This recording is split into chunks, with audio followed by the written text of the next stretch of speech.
Right. మొన్న Tirupati mayor ఎన్నికలు చూసాం. ప్రస్తుతం తుని, మరోవైపు పిడుగురాళ్ల టీడీపీ కూటమి ప్రభుత్వ దౌర్జన్యాలకు ప్రస్తుతం ఎలక్షన్ కమిషన్ విస్తుపోతున్న పరిస్థితి మనకు కనిపిస్తోంది. కౌన్సిలర్లను భయభ్రాంతులకు గురి చేస్తూ అరాచక పాలన కొనసాగిస్తున్నారు.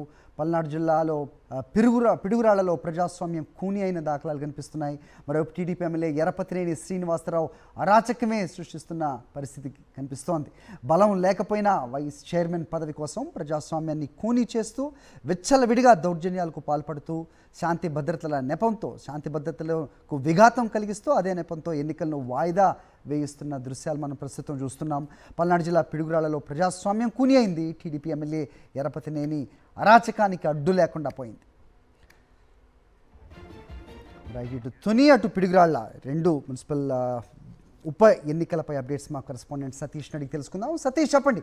సో మొన్నే మనం చూసాం తిరుపతిలో ఏ రకమైన అరాచకాలు సృష్టించారో మేయర్ ఎన్నికలప్పుడు. సో ప్రస్తుతం ఈ ఉప ఎన్నికలు చైర్మన్ అలాగే ఉప చైర్మన్ పదవులకి ఒక రకమైన శాంతి భద్రతల పరిస్థితిని సృష్టిస్తూ ఎన్నికలను వాయిదా వేసే వరకు వచ్చిందంటే కనుక ఏం జరుగుతోంది? ఈ అరాచకాలపై అడిగే వాళ్ళు ఎవరు లేరా?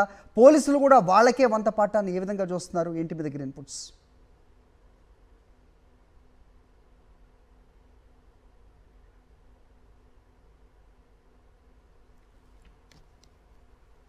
పోలీసుల సమక్షంలోనే కూనీ చేస్తున్నటువంటి పరిస్థితి. తెలుగుదేశం పార్టీ అరాచకం ఏ విధంగా ఉందన్నది, ఎందుకంటే ఇదేదో సాధారణంగా జరిగినటువంటి ఎన్నికలు కాదు, కేవలం మున్సిపాలిటీలకు సంబంధించినటువంటి వైస్ చైర్మన్ ఎన్నికలు. అసలు తెలుగుదేశం పార్టీకి ఎటువంటి బలం లేనటువంటి ఎన్నికల్లో కేవలం ఆ అడ్డదారుల్లో అరాచకం సృష్టించి అధికార యంత్రాంగాన్ని పోలీసుల్ని వినియోగించుకొని ఆ అడ్డదారుల్లో గెలిచేటువంటి ప్రయత్నం జరుగుతుంది. ఇవాళ దానికి పరాకాష్ట మరొకసారి ఇవాళ తునిలో జరిగినటువంటి సంఘటనలు. తునిలో మళ్ళీ ఎన్నిక వాయిదా పడింది.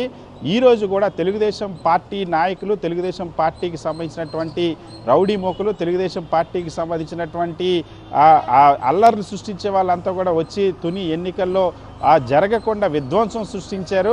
మున్సిపల్ చైర్మన్ ఇంటిపైన మాజీ మంత్రి దాడిశెట్టి రాజా పైన దాడికి యత్నించారు. వందలాది మంది తెలుగుదేశం పార్టీకి సంబంధించినటువంటి మూకలు వచ్చి వైఎస్ఆర్ కాంగ్రెస్ పార్టీకి సంబంధించిన కౌన్సిలర్లు ఎన్నిక జరగకుండా అడ్డుకోవడానికి, ఆ ఎన్నికకు హాజరు కాకుండా అడ్డుకునే ప్రయత్నం చేశారు. కలెక్టర్ని, ఎస్పీని భద్రత కల్పించమని కోరినప్పటికీ కూడా పోలీసులు భద్రత కల్పించి వాళ్ళని ఎన్నికల హాల్కి తీసుకెళ్ళలేని పరిస్థితి. ఎందుకంటే అక్కడ అసలు బలం లేదు. తునిలో పూర్తిగా వైఎస్ఆర్ కాంగ్రెస్ పార్టీ కౌన్సిలర్లు ఉంటే ఇప్పటికే దాదాపుగా చాలామంది, ఒక 10 మంది వరకు, 10 మందికి పైబడి కౌన్సిలర్లని భయపెట్టి బెదిరించి, ఆస్తులు ధ్వంసం చేస్తామని బెదిరించి, కొందరిని డబ్బులు ఇచ్చి కొనుగోలు చేసి రోజు రోజుకి బలం పెంచుకునేటువంటి ప్రయత్నం చేస్తుంది. సో ఇప్పటికీ కూడా బలం పెరగన నేపథ్యంలో వాయిదా వేయించారు. మరొక వైపు పిడుగురాల్లో చూస్తే 2 సార్లు వాయిదా వేయించారు. గతంలో వైఎస్ఆర్ కాంగ్రెస్ పార్టీకి సంబంధించినటువంటి అభ్యర్థులు నామినేషన్ వేయకుండా అడ్డుకున్నారు. నేరుగా పోలింగ్ అధికారుల దగ్గరికి వెళ్ళి అల్లర్స్ బెదిరించి నామినేషన్ దాఖలు చేయలేదు. ఇప్పుడు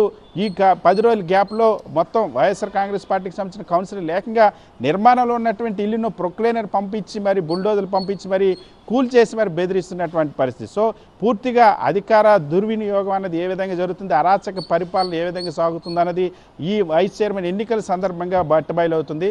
ఏ విధంగా అయితే తిరుపతి డిప్యూటీ మేయర్కి సంబంధించినటువంటి ఎన్నికల్లో ఒకే ఒక్క కార్పొరేటర్గా ఉన్నటువంటి తెలుగుదేశం పార్టీ వైఎస్ఆర్ కాంగ్రెస్ పార్టీకి సంబంధించిన కార్పొరేటర్లు కొనుగోలు చేయడం, మరొక వైపు బెదిరించడం, భయపడడం, వాళ్ళని వేధించడంతో పాటుగా వైఎస్ఆర్ కాంగ్రెస్ పార్టీ సంబంధించిన కార్పొరేటర్ల బస్సు పైన కూడా దాడి చేసి మరి కిడ్నాప్ చేసినటువంటి పరిస్థితి. సో కిడ్నాపులతోనూ, కూల్చివేతలతోనూ, బెదిరింపులతోనూ, కొనుగోలు చేయడంతోనూ పోలీసులు వినియోగించి అధికార దుర్వినియోగం చేసి మున్సిపల్ ఎన్నికలు, వైస్ చైర్మన్ ఎన్నికలు 164 సీట్లు ఉన్నాయని చెప్తారు, 93% స్ట్రైక్ రేట్ అని చెప్తారు. అటు తెలుగుదేశం పార్టీకి సంబంధించినటువంటి అధినేత చంద్రబాబు కానీ, జనసేనకి సంబంధించిన అధినేత పవన్ కళ్యాణ్ కానీ, ఇన్ని సీట్లు, ఇంత స్ట్రైక్ రేట్ ఉన్నా సరే ఇంత అడ్డదారిలో ఈ చిన్న మున్సిపాలిటీలకు సంబంధించిన వైస్ చైర్మన్ ఎన్నికల కోసం అరాచకం సృష్టించడం అన్నది, ప్రజాస్వామ్యాన్ని కూనీ చేయడం అన్న పట్ల సర్వత్రా విమర్శలు వెలువెత్తున్నాయి. సో మరొకసారి తునికి సంబంధించినటువంటి ఎన్నిక వాయిదా పడింది. రేపు వైఎస్ఆర్ కాంగ్రెస్ పార్టీ జిల్లా అధ్యక్షుడు దాడిశెట్టి రాజా చలో తునికి పిలుపునిచ్చారు.